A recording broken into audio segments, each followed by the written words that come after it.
Siata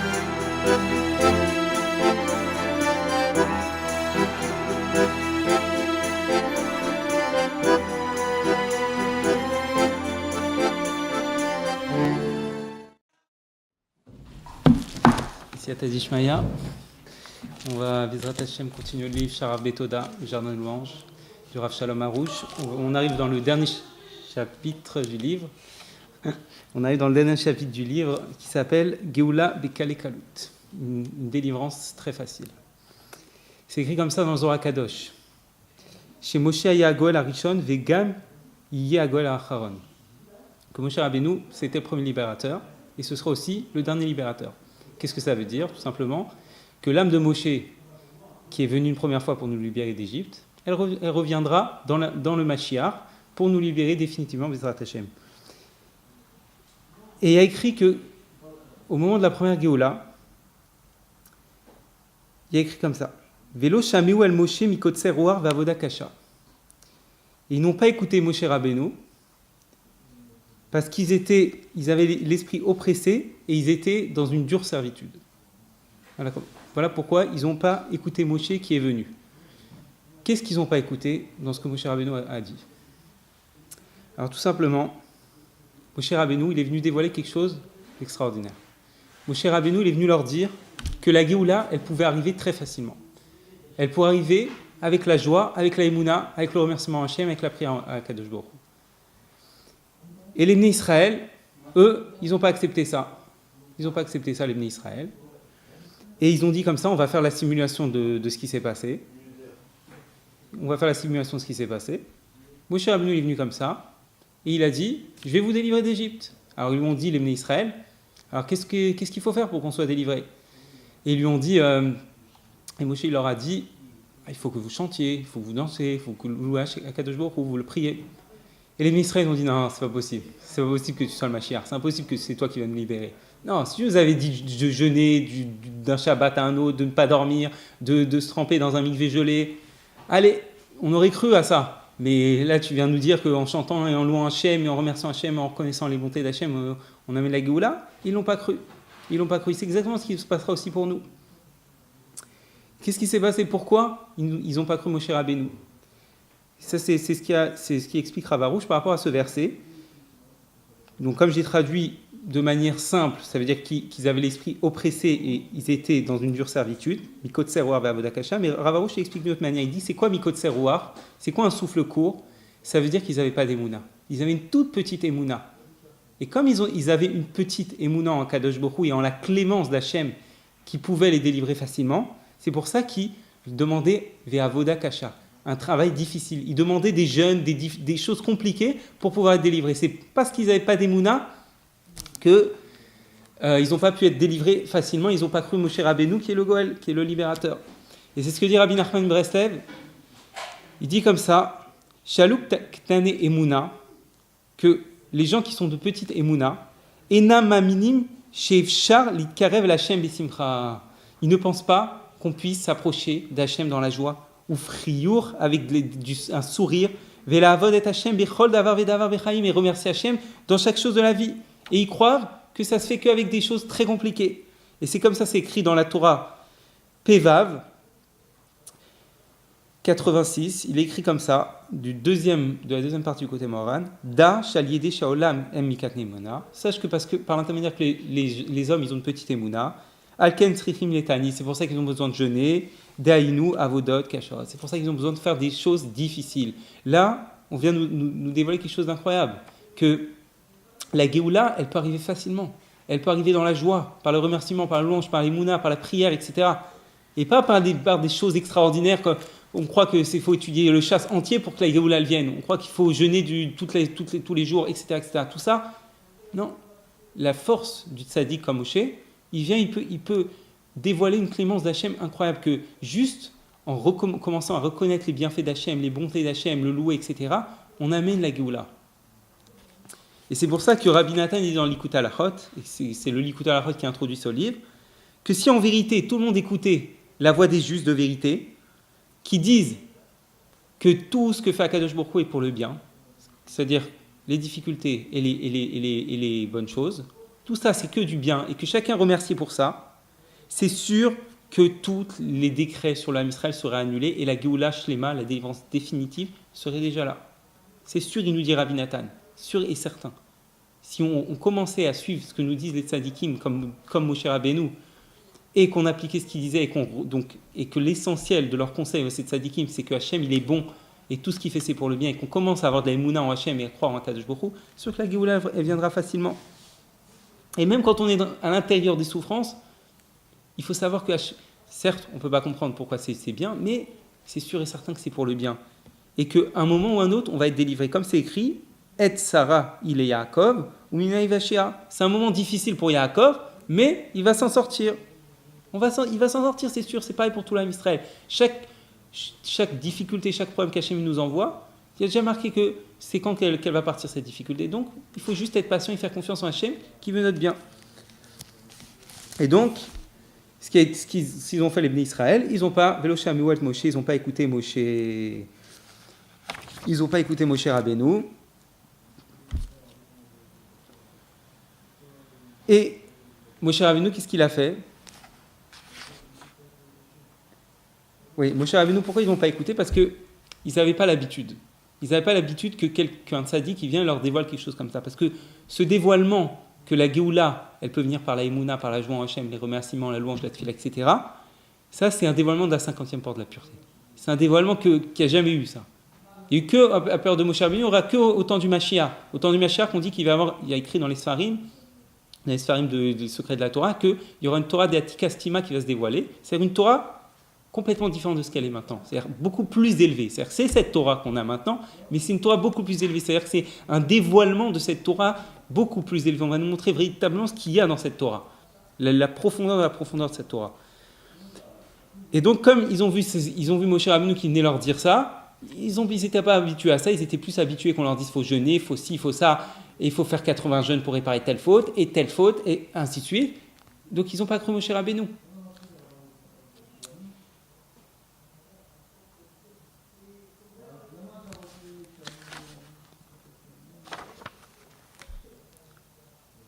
Et c'est pour ça que quand Dathan et Aviram ils sont venus, et ils ont commencé à parler du mal de Moshe, Moshe Rabbeinu il a dit à Kadosh Baruch Hu, il s'est plaint à Hachem, Lama areota la hamazé. Pourquoi tu fais du mal à ce peuple? Et Hachem il lui a répondu comme ça, Vadaber Elokim el Moshe, Vayomer lo ani Hachem. Il lui a dit je suis Hachem. Qu'est-ce que ça veut dire je suis Hachem?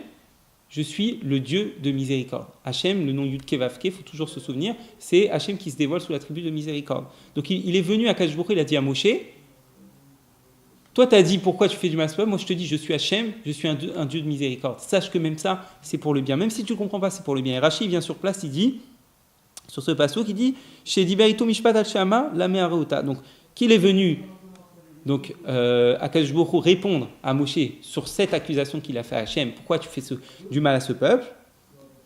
Et donc Hachem lui a dit non, moi je suis miséricordieux. Et on comprend quand même la question de Moshe, elle n'est pas simple. C'est pas pourquoi tu fais du mal tout court. Non, c'est parce que là il y a quelque chose de très fort. Moshe il disait pourquoi t'envoies des gens comme Dathan et Aviram qui viennent et qui parlent contre moi? C'est-à-dire que moi qui viens enseigner la foi au Ham Israël, la joie, etc. Eux, ils viennent et ils disent c'est pas possible ça. Pourquoi tu envoies ces gens-là? C'est impossible, je ne peux pas faire une mission comme ça. Non, Akadosh Baruch Hu a dit malgré ça, malgré que ces gens-là ils sont venus, t'inquiète pas, il n'y a pas de souci, aie confiance en moi, que ça va être pour le bien et tout va se transformer pour le bien. Et juste après ce Likut Halachot qu'on a cité juste avant, qui dit que Rabbi Nathan, il promet que si tout le monde remercie Hachem pour tout, la Géoula viendrait immédiatement, il dit juste après qu'en fait, l'essentiel de ce qui empêche la délivrance, c'est, que ce soit général ou particulière, pour chacun d'entre nous ou pour le Ham Israël entier, ou à l'idée ribouille acholekim. C'est à cause de la multiplication des opposants. Shem, Bechina, Dathan et Aviram, qui sont au niveau de Dathan et Aviram. C'est-à-dire, tout celui qui s'oppose aux tzadikim de vérité, il s'appelle Dathan et Aviram. Et à cause de ça, il nous dit Rabbi Nathan, la Géoula l'a empêché. Shem Tzavim Nikrat Moshe. D'accord? Qui bémet, afalpi, Shaliede, chez Modim, Lachem, Itbatelim, Kolat. Parce que s'il commençait à remercier comme Hachem, comme Moshe, il demandait, toutes les souffrances seraient annulées. Oulam kenegazem igaverim bioter astitra chara, vamastinim. Mais qu'est-ce qui se passe à ce moment-là? Comme Moshe, il vient et il vient dévoiler une chose extraordinaire, alors automatiquement il y a des accusations qui se portent sur l'âme Israël pour empêcher ça. Les accusateurs ne veulent pas qu'on puisse avoir cette connaissance extraordinaire. Ou Midgarim, Beoter, les quatre ou Sarah, et il renforce les souffrances sur le âme Israël. Quand le tzaddik il vient et dévoile ça, il renforce les souffrances de l'autre côté pour nous empêcher d'aller vers le tzaddik, pour nous empêcher de dire que tout ce que fait Akadosh Baruch Hu, c'est pour le bien. Et il dit c'est de la même manière que des rères shne bene Adam, comme deux hommes, Anil Chamim Zeimze, qui se combattent l'un avec l'autre. Chez Kacher Aïchan Migal Achavero, lorsqu'un il se renforce sur l'autre, qu'est-ce qui se passe? L'autre, de nouveau, il se renforce sur l'un, et ainsi de suite. C'est comme ça que ça se passe. Quand Moshe il vient, il dit au Bnei Israël, il faut, avec la Emouna, en remerciant Hachem, etc., on va avoir les Géoula, facilement. De l'autre côté, la Citrara dit non, on ne va pas laisser ça comme ça. Ils mettent des attaques, ils envoient des souffrances sur l'âme Israël, etc., pour qu'on n'arrive pas à accomplir ce que dit Moshe et on ne puisse pas arriver à la Géoula. Et ensuite, il continue et dit Sheomnam imra kedaya nisayon, she asitra haram niod migaberim, azay mecholim kolam Israël akshirim la amod bo, mechachomim bekol atzadikim bechinat Moshe, umchazikim ve'od be'emuna, et que malgré ces opposants à la vérité, à cette vérité que Moshe il dévoile, malgré tout, on doit se renforcer. Il dit dans la emuna, dans le remerciement, dans la louange à Kadosh Baruch Hu, et par l'intermédiaire de ça, toute l'obscurité, toutes les souffrances vont disparaître. Et même ces Datané Aviram, tous ces accusateurs qui viennent nous empêcher de voir le message du tzaddik qui veut que notre bien, même ça va disparaître si on se renforce dans l'Emouna Hachem, que tout est pour le bien et qu'on continue. Parce que, bon, on va le développer au fur et à mesure, mais c'est très, très, très important ce point-là. Et de la même manière, il nous dit qu'on ne croit pas que par le remerciement et la louange, les gens ne veulent pas croire qu'en remerciant le louange Hachem, on va amener la Géoula. Et de la même manière, les gens ne veulent pas croire qu'en faisant chaque jour une heure d'Hitbodedut Hachem, en priant Hachem tout simplement, on va se réparer totalement. Comme l'a promis Rabbi Nachman, il a promis dans une lettre écrite à son élève Rabbi Nathan que tout celui qui ferait une heure d'Hitbodedut chaque jour, tout celui que chaque jour il ferait une heure où il s'isolerait avec Hachem, il le remercierait, il ferait un cheshbon nefesh, et il priera Hachem sur toutes ses souffrances, il a promis Rabbi Nachman qui ne verrait pas du tout la face du Gehinam, qui réparera tous ses Gilgulim depuis Adam Arishon jusqu'à ce Gilgul présent. Il va tout réparer, juste par la force de l'Hitbodedut. Pourquoi ? Parce que de la même manière parce que dans le Zohar HaKadosh, il est écrit comme ça, que le jugement d'en bas, il repousse le jugement d'en haut. C'est-à-dire quelqu'un qui se juge en bas, il repousse le jugement qu'il y a en haut. C'est-à-dire qu'automatiquement, il est plus jugé en haut. Étant donné que toute la souffrance qu'on envoie sur l'homme, c'est pour l'éveiller à faire tchouva. Si un homme, il fait tchouva de lui-même, il n'y a plus de raison de le faire souffrir. On ne veut pas son mal, on veut qu'il se rapproche d'Hachem. Donc si de lui-même il se rapproche, il n'y a plus de raison de souffrir. C'est pour ça que Rabbi Nachman il promet. Fais une heure d'Hitbodedut chaque jour, remercie chaque jour Hachem, fais cheshbon nefesh, demande pardon à Hachem pour les fautes, prie-le, demande-lui de l'aide, parce que comme c'est écrit dans la Gemara, si Akadosh Baruch Hu ne vient pas en aide à l'homme, il ne peut pas dominer le Sera, c'est impossible. Demande à Akadosh Baruch Hu, et toi tu as fait ton travail. Qu'est-ce que tu veux faire de plus ? Tu peux rien faire de plus. Donc il promet que celui-là qui fait une heure d'Hitbodedut chaque jour, c'est sûr qu'il vivra le paradis sur terre.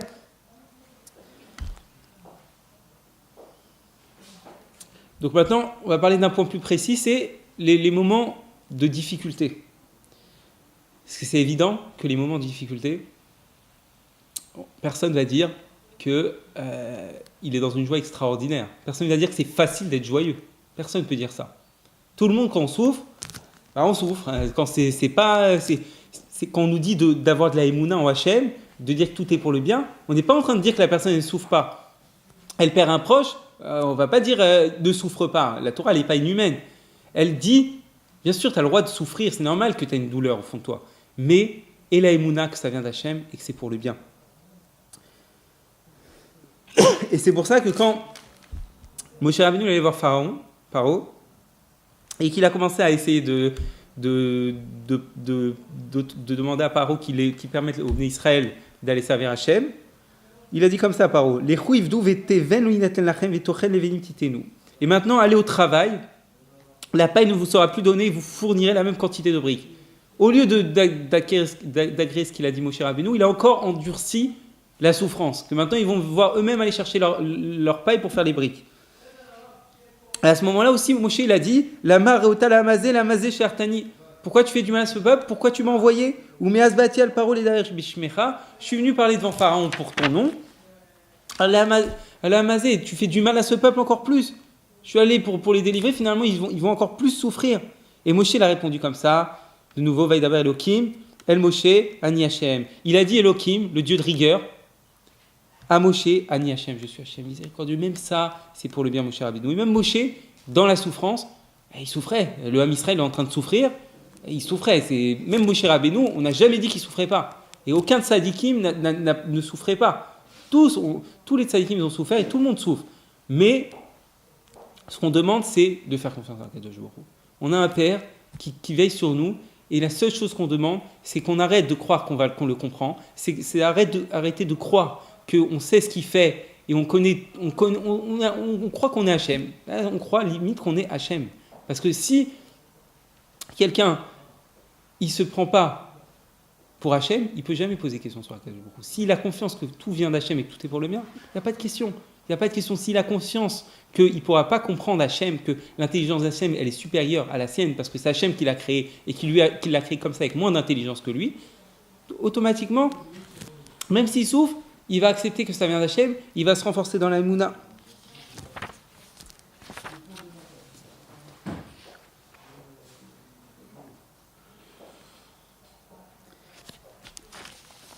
Et justement, c'est pour ça que David Ameller, il disait comme ça, dans les Télim, Altaster panecha mimeni, ne cache pas ta face de moi. Pourquoi il ne demandait pas à Hachem directement, donne-moi telle et telle chose? Pourquoi il ne lui demandait pas tout ce qu'il avait besoin? Tout simplement, parce qu'à chaque fois qu'on parle de face d'Hachem, on parle de la bonté d'Hachem, de la miséricorde d'Hachem. En fait, David Ameller, il demandait, ne cache pas ta miséricorde de moi. Ne me cache pas que tout ce que tu fais, c'est du bien. Que même les difficultés, c'est du bien. Il avait compris, David Ameller, c'est ça le seul unique problème. Parce qu'Akadosh Baruch Hu, et même les plus grands Rishaïm, il les nourrit, il leur donne tout ce qu'ils ont besoin. D'accord? C'est pas parce qu'ils ont été des Rishaïm qu'il les nourrit pas et qu'il leur donne pas ce qu'ils ont besoin. Non. Il continue à leur donner. Mais la différence entre un tzaddik et un rachat, c'est que le rachat, il ne reconnaît pas que ça vient d'Hachem, tout ce qu'il reçoit, et le tzaddik, il reconnaît que tout vient d'Hachem. C'est ça la première qualité du tzaddik. Et donc, c'est pour ça que David Ameller, il disait comme ça, montre-moi ta face, montre-moi que tu es miséricordieux, que tout ce que tu fais, c'est que et uniquement de la miséricorde. Parce qu'il ne faut jamais oublier qu'Hachem, il voit tout, il sait tout, il connaît tout, il connaît exactement qui je suis, il sait exactement ce que j'ai fait dans mes réincarnations précédentes, parce que nous aussi, on veut comprendre Hachem, mais on voit que ce qu'on a fait dans cette vie, et encore, la plupart des choses qu'on a fait dans cette vie, on ne s'en souvient pas. En plus de ça, il y a les Gilgulim précédents, les réincarnations précédentes, qu'on n'en a aucune idée de ce qu'on a fait dans ces réincarnations précédentes, et donc qu'on vient aussi pour les réparer. Et sans compter tous les autres calculs, et on essaie de comprendre Akadosh Baruch Hu. C'est pareil, il y a la Shoah. C'est un événement terrible pour le Ham Israël. Tout le monde a souffert. Mais on ne demande pas aux gens de ne pas souffrir de la Shoah. Il faut faire confiance juste à Hachem. Que s'il a envoyé la Shoah, c'est pour le Je ne comprends pas. Je ne le comprends pas, ça. Je ne le comprendrai jamais. D'accord? Kalagou, là, je comprendrai ça. Mais pour l'instant, je ne peux pas le comprendre. Mais la seule chose qu'on demande aux Juifs, fais confiance en Hachem. Et c'est pour ça qu'il ne faut jamais oublier le but pour lequel on est venu sur Terre. Le but pour lequel on est venu sur Terre, c'est pas pour étudier la Torah stam. C'est pas ça le but. Le but qu'on est venu sur Terre, c'est pas pour faire ces 3 midot chaque jour et les halachot. C'est pas ça le but. Tout ça, ce ne sont que des moyens. Et pareil, nos femmes, nos enfants, etc., toute la vie, le travail, etc., tout ça, c'est pas le but, tout ça. Tout ça, ce n'est qu'un moyen. Le seul et unique but, c'est de se rapprocher d'Akadosh Baruch Hu. C'est de grandir sa émouna chaque jour en Akadosh Baruch Hu. Et si quelqu'un, il veut véritablement grandir en sa émouna en Akadosh Baruch Hu, il faut que chaque jour, il vient, il se présente devant Hachem, il lui dit, comme David Ameller, montre-moi ta face, montre-moi ta miséricorde, aide-moi à avoir foi en toi, aide-moi à tenir l'épreuve et les souffrances que je subis, et ensuite dévoile-moi, parce que c'est sûr qu'une personne qui tient l'épreuve, après on lui dévoile la miséricorde d'Hachem, on lui montre pourquoi c'était bien cette épreuve finalement. Donc chaque jour, chaque juif, il doit se présenter à Hachem, le remercier pour ses bienfaits, lui demander pardon, et le prier, et surtout lui demander de voir la face d'Hachem, de voir la bonté d'Hachem. Et Bezrat Hashem, si tout le monde se renforce à voir la bonté d'Hachem, la Géoula arrivera très facilement, Bezrat Hashem.